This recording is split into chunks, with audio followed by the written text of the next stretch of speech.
अब तक हमने देखा यो जिन्वू को एक रेस्टोरेंट में बुलाता है और उसे अपनी गिल्ड में इनवाइट करता है और उसके बदले में वो जिन्वू को मिशन से पहले ही 30 बिलियन देने का वादा करता है, पर जिन्वू को वो थोड़े कम लगते हैं, जिस वजह से वो उसके ऑफर को ठुकराकर वहाँ से चला जाता है। और तब घर आकर जब जिन्वू अपने डेली टास्क को पूरा कर रहा होता है तब वो नोटिस करता है कि उसकी एक्स्ट्रा एक्सरसाइज भी सिस्टम रिकॉर्ड कर रहा होता है और आखिर में उसे एक डंजन की की मिलती है और उसे पता लगता है कि वो एक एस रैंक डंजन की है और अगर वो उस डंजन को जीत जाता है तो उसे एलिक्सर ऑफ लाइफ मिलेगी, जिससे वो किसी भी बीमारी का इलाज कर सकता है। और काफी मुसीबतों का सामना करते हुए वो उस डंजन की गार्ड को हरा देता है। और अब आगे और यहाँ हम देखते हैं जिन्वू हॉस्पिटल में बैठे एलिक्सर ऑफ लाइफ के बारे में सोच रहा होता है, शायद मैं इसकी मदद से अपनी मॉम की इस डिसीज को ठीक कर सकता हूँ। एलिक्सर ऑफ लाइफ के लिए मुझे 3 इंग्रेडिएंट्स की जरूरत है और मेरे पास उनमें से एक भी नहीं है, बट मुझे पता है कि वो मुझे कहाँ मिलेंगी। पर अगर मैं बिना स्ट्रॉन्ग हुए उस कैसल के अंदर गया तो वो एक सुसाइड होगी, तो मुझे अपना लेवल अप करना ही होगा। और यहाँ जिन्वू यो से एक कैफे में मिलता है और उसके ऑफर को मान जाता है और यो ये सुनकर बहुत ज्यादा हैरान हो जाता है। तब जिन्वू कहता है, मैं तुम्हारी उन 19 सी रैंक मिशंस को कंप्लीट करने में हेल्प करूंगा और मेरी एक कंडीशन है। हाँ जरूर, बताओ तुम्हें क्या चाहिए। उन डंजन्स में सिर्फ हम दोनों ही जाएंगे। तुम्हारे कहने का मतलब उन सी रैंक डंजन्स को सिर्फ हम दोनों हराएंगे, यहाँ तक कि उसके बॉस को भी। पर तुम्हें पता है ना, सी रैंक डंजन के अंदर एंटर करने के लिए हमारी टीम में कम से कम 8 मेंबर्स होने चाहिए। तो फिर हम उन लोगों को हायर कर लेंगे, जैसे कि हवाब डुमसुक करता था। क्या ये रिस्की नहीं है? इसे इस तरह सोचो, अगर सिर्फ हम दोनों उन 19 रेड्स के अंदर जाएंगे तो हम उन्हें बिना किसी अनहोनी के क्लियर कर सकते हैं। और एक ऐसी टीम जो कि 19 मिशंस में बिना इंजरी के सारे मिशंस को क्लियर कर सकती है, तो तुम्हें नहीं लगता कि ये काफी है तुम्हारे डैड को इम्प्रेस करने के लिए? मैं समझ गया, तो चलो करते हैं बॉस। मैं बाकी मेंबर्स और गेट्स का इंतजाम कर लूंगा। और यहाँ हम चाह को रनिंग करते हुए देखते हैं और तभी वो नोटिस करती है कि कोई उसे चुपके से देख रहा है और तब वो उसे सामने आने के लिए कहती है। तब वो पर्सन चाह की तारीफ करते हुए कहता है, मैं बस आपसे बात करने का एक सही मौका ढूंढ रहा था। मुझे उम्मीद है कि आप मुझे आपकी ट्रेनिंग में इंटरप्ट करने के लिए माफ कर देंगी। ये मेरा कार्ड है। और यहाँ हम यो को अपने फादर के साथ कहीं जाते हुए देखते हैं। तब यो के फादर कहते हैं, गेट्स को अपीयर हुए 10 साल से भी ज्यादा हो चुके हैं। ये दुनिया तब से बहुत ज्यादा बदल चुकी है। इंफ्रास्ट्रक्चर, इकोनॉमी, मीडिया, यहाँ तक कि पॉलिटिक्स भी। इन डंजन्स ने वो सारी चीजें चेंज कर दी हैं। हमारा इंफ्रास्ट्रक्चर और सबकी जिंदगी की फाउंडेशन अब उन डंजन्स के रिसोर्सेज पर डिपेंड करती है और सिर्फ हंटर्स ही हैं जो कि उन वाइटल रिसोर्सेज को वहाँ से उन रिसोर्सेज को ला सकते हैं। और उन हंटर्स को जो मैनेज करता है उन्हें हम हंटर एसोसिएशन कहते हैं। हंटर एसोसिएशन, जब भी किसी इंसान के अंदर कोई अवेकनिंग होती है तो ये हंटर एसोसिएशन वाले उन्हें अलग अलग रैंक्स में डिवाइड कर देते हैं और उन्हें अपने सिस्टम में रजिस्टर करके उन्हें हैंडल करती है। और जो भी गेट्स ऑक्शन के लिए नहीं जाते उन्हें मैनेज करती है। और यहाँ तक कि अगर डंजन ब्रेक हो जाए तो उससे डील करने का काम भी इसका ही होता है। पर इस एसोसिएशन का काम स्टेट के काम से ज्यादा नहीं है। डंजन्स में से जो रिसोर्सेज कलेक्ट किए जाते हैं वो मेजरली गिल्ड्स करते हैं, जो कि वो बिजनेसेस हैं जो कि इन हंटर्स को इस काम के लिए हायर करती है। और ये गिल्ड्स डंजन्स के रिसोर्सेज को कलेक्ट करके और भी ज्यादा अमीर होती जाती है। और इन सभी गिल्ड्स में से the hunters guild, the white tiger guild, the reaper guild, the fame guild और द नाइट गिल्ड, ये पांचों गिल्ड्स इस कंट्री की सबसे बड़ी गिल्ड्स हैं और डंजन से रिलेटेड प्रॉफिट्स में इनकी ही मोनोपोली है। और मैं यहाँ पर चुपचाप बैठ के ये होता हुआ नहीं देख सकता, स्पेशली ये जानते हुए कि ये रिसोर्सेज हमारी जिंदगी में कितने इम्पोर्टेंट हैं। हमने इस कंट्री के लिए बहुत कुछ किया है, तो अब ये हमारी रिस्पॉन्सिबिलिटी है कि हम इस चीज को भी हैंडल करें और इसे पूरा करने के लिए हमें अपनी एक गिल्ड बनानी होगी। तब यो सोचता है, अगर ये सच भी है तो पर फिर भी एस रैंक हंटर्स को मेरे भाई के बिजनेस पार्टनर की तरह रिक्रूट करने में काफी रिस्क है, जो कि सिर्फ मेरे लिए नहीं है। और यहाँ जिन्वू अपने डेली क्वेस्ट को पूरा कर लेता है, पर वो नोटिस करता है कि इस बार सिस्टम उसके एक्स्ट्रा वर्कआउट को काउंट नहीं करता। तब जिन्वू सोचता है, मैं तो इस चीज की उम्मीद कर रहा था कि शायद मुझे फिर से उस डीमन कैसल की की तरह कुछ वैल्यूएबल मिलेगा।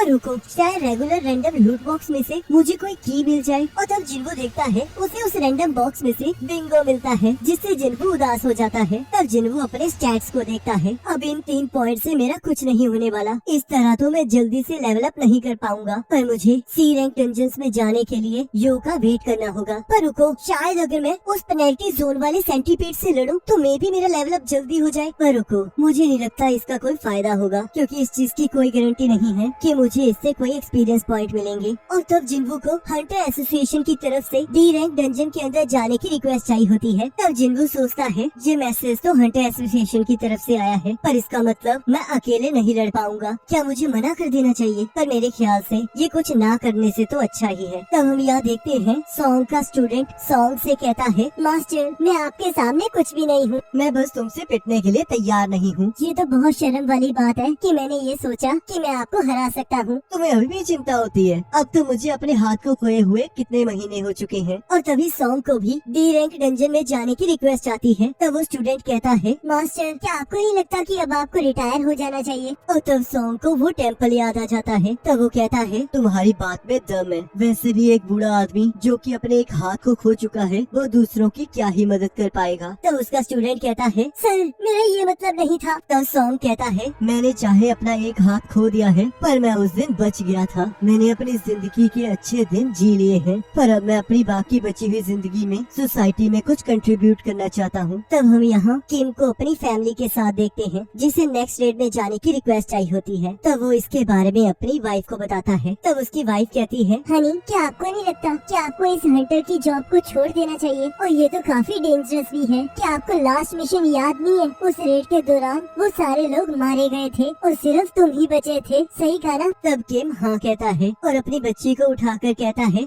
हमारी बेटी नेक्स्ट ईयर से स्कूल जाने लगेगी, तो उसके लिए हमें पैसों की जरूरत है। मैं बिल्कुल ठीक रहूंगा। वैसे भी हंटर एसोसिएशन वाले मेरे जैसे लो रैंक हंटर को किसी डेंजरस मिशन पर नहीं भेजेंगे। वो दिन बस एक एक्सेप्शन था। तब उसकी वाइफ उसे ध्यान रखने का कहकर आई लव यू कहती है। और यहाँ हंटर एसोसिएशन में योनहो चॉय से कहता है, आखिरकार तुमने इन 3 पागलों को इकट्ठा किया है। तब चॉय कहता है, आखिरकार तुम क्या बात कर रहे हो? मुझे विश्वास नहीं हो रहा कि तुमने मुझे उस इंटरव्यू में फंसा दिया था। उससे मेरा कितना टाइम वेस्ट हुआ। मैंने ये सुना है कि तुमने उनके ऊपर काफी अच्छा इम्प्रेशन डाला है। तुम्हारे आंसर सच में अच्छे थे। तो योनहो कहता है, मैं यहाँ पर तुम्हारी इन बातों को सुनने नहीं आया हूँ। मुझे पूरा यकीन है कि ये इंटरव्यू तुम्हारे लिए था। अगर हम चेयरमैन गो के ऑफर पर ध्यान दें तो वो एक ग्रेट हंटर थे जो कि अपने काम को लेकर बहुत डेडिकेटेड है। क्या ये सच में मैं कह रहा हूँ? चलो कम से कम तुम्हें ये तो पता चला कि तुम कितने अजीब हो। तो चलो वो छोड़ो, आखिरकार ये किस बारे में है? तुमने मुझे यहाँ पर ऐसे ही तो नहीं बुलाया होगा कि मैं यहाँ आऊँ और तुम्हें ऐसे ही चबा कर फेंक दूँ। मेरे पास कुछ है जिसके बारे में तुम्हें पता होना चाहिए। योजिन कंस्ट्रक्शन अपनी एक गिल्ड को लॉन्च करने के लिए तैयारी कर रही है। मुझे पता है, वो वैसे भी काफी टाइम से सीक्रेटली कुछ कर रहे थे और मैंने तो ये भी रूमर सुने हैं कि वो मेरी गिल्ड में से कुछ लोगों को हायर करने की कोशिश कर रहे हैं। अगर तुम्हें इसके बारे में पहले से पता है तो शायद मैंने तुम्हारा टाइम वेस्ट कर दिया। क्या हम प्लीज बकवास कम कर सकते हैं? मैं तुमसे आखिरी बार पूछ रहा हूँ, आखिर ये किस बारे में है? तब हम यहाँ जूही को देखते हैं जो कि अपनी माँ से फोन पर बात कर रही होती है और उसकी मॉम उसे हंटर एसोसिएशन को छोड़कर घर वापस आने के लिए कहती है। तब जूही चिल्लाकर उन्हें चुप करा देती है और कहती है, मैं अपने डिसीजंस को खुद ले सकती हूँ, तो इसलिए मुझे छोड़ दो।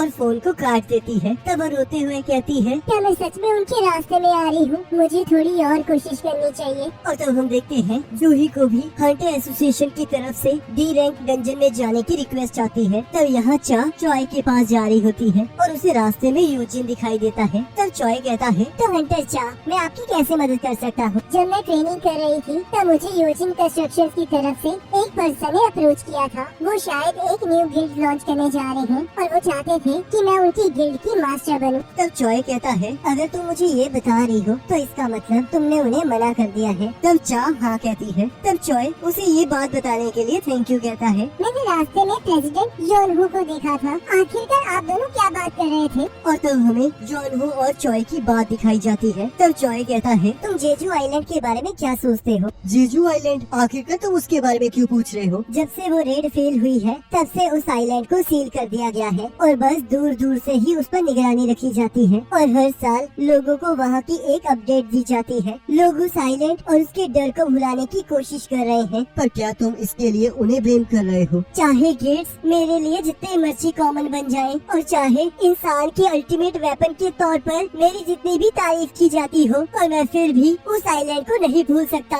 और ना ही जो वहाँ पर हुआ था। मैं फ्यूचर में उस आइलैंड को क्लियर करना चाहता हूँ और इसके लिए मुझे तुम्हारी और बाकी लोगों की जरूरत है। हमें ताकत, हमारे साथी और लोगों का सपोर्ट चाहिए। तो तुमने इसी वजह से वो इंटरव्यू रखा था ताकि तुम नए हंटर्स को ट्रेन कर सको? क्या कुछ ऐसा है जो तुमने उस आइलैंड पे छोड़ दिया था? तो योनहो को अपने साथी की मौत याद आती है और वो उसे ही याद करते हुए ड्रिंक कर रहा होता है। तब यहाँ एक इंसान किसी को कहता है, उन्हें तुम्हें मरना होगा। तब यहाँ हम जिन्वू को देखते हैं जो कि अपने नेक्स्ट मिशन के लिए जा रहा होता है। तो उसकी बहन कहती है, मुझे यकीन नहीं हो रहा कि तुम वही इंसान हो जो कि हर गेट में से इतना जख्मी होकर आता था जिसे रिकवर होने में हफ्ते लग जाते थे। लगता है वो ट्रेनिंग काम कर रही है। तो जिन्वू कहता है, चाहे जो भी है पर अब मैं ठीक ठाक कमाने लग गया हूँ, ये अच्छी बात है ना। तब वो वहाँ से जाने लगता है। तब उसकी बहन कहती है, क्या तुम अपना सामान नहीं लेकर जाओगे? तब जिन्वू कहता है, मुझे अब उनकी जरूरत नहीं है। तब यहाँ सॉन्ग जाते हुए सोचता है, मैंने अभी तक अपनी फिजिकल पावर को अवेकन नहीं किया है, जिसका मतलब मेरी स्वॉर्ड किसी भी मैजिकल बीस्ट को नहीं हरा सकती। जो भी मार्शल आर्ट्स मैंने इतने सालों में सीखे हैं वो डंजन में यूजलेस है। मेरे जैसे स्वॉर्डमैन को ऐसी शक्तियों का मिलना सच में किस्मत का खेल है, पर मुझे पूरा यकीन है कि इसके पीछे कोई न कोई रीजन जरूर होगा। और तभी उसे जिन्वू दिखाई देता है। तब वो दोनों एक दूसरे को देखकर शॉक हो जाते हैं। मैंने कभी नहीं सोचा था कि मैं तुमसे ऐसी जगह पर मिलूंगा। और मैं एक चीज कहना चाहूँगा, आखिरकार ये हैंडसम लड़का जा कहाँ रहा है? तुम कुछ ही महीनों में काफी बदल चुकी हो। और क्या तुम्हारी एक टांग जा नहीं चुकी थी? जब मुझे हॉस्पिटल में होश आया तब मेरी टांग वापस आ चुकी थी। अच्छा, फिर तो हायर रैंक हीलर्स ने तुम्हें ठीक कर दिया होगा। पर जो भी है, तुम्हें ऐसे बिल्कुल ठीक देखकर बहुत अच्छा लगा। तो मिस्टर सॉन्ग, आपकी बाजू इस इंजरी को काफी टाइम हो चुका है, तो इतना सोचो मत। तुम्हें पता है, हंटर एसोसिएशन में से किसी ने मुझे बताया था कि तुम जिंदा हो, तो इसलिए तुम्हें ऐसे देखकर बहुत अच्छा लगा। पर आखिरकार मिस्टर सॉन्ग, आप यहाँ पर कर क्या रहे हो? मुझे हंटर एसोसिएशन की तरफ से अर्जेंट बुलाया गया है।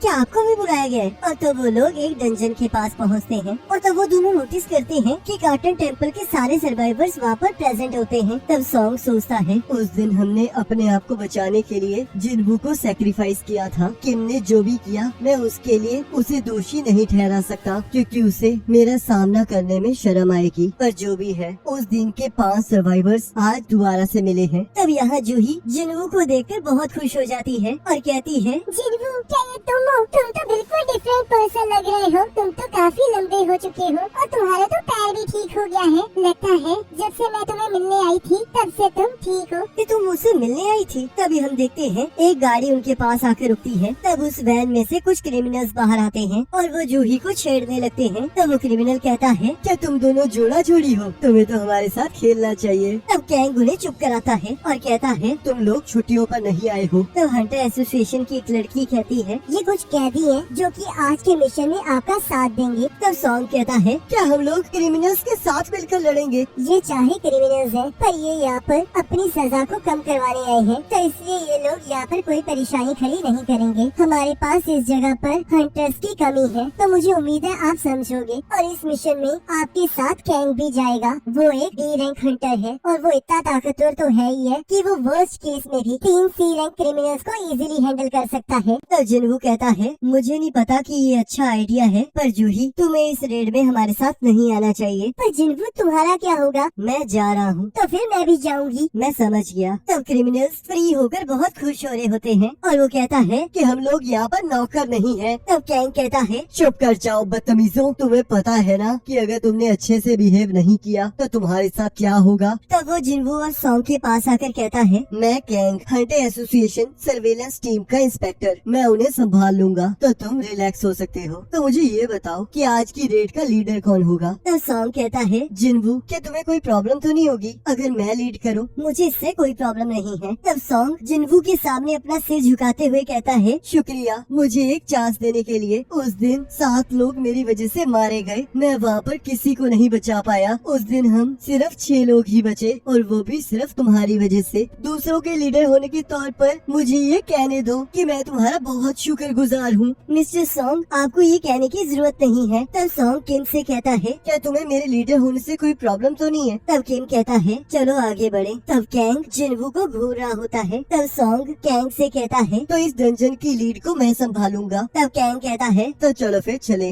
और तब वो लोग उस डंजन के अंदर जाने लगते हैं और इसी के साथ एपिसोड खत्म हो जाता है। और नेक्स्ट एपिसोड का लिंक आपके स्क्रीन पर आ रहा होगा, उस पर क्लिक करके अगले एपिसोड को देख सकते हो।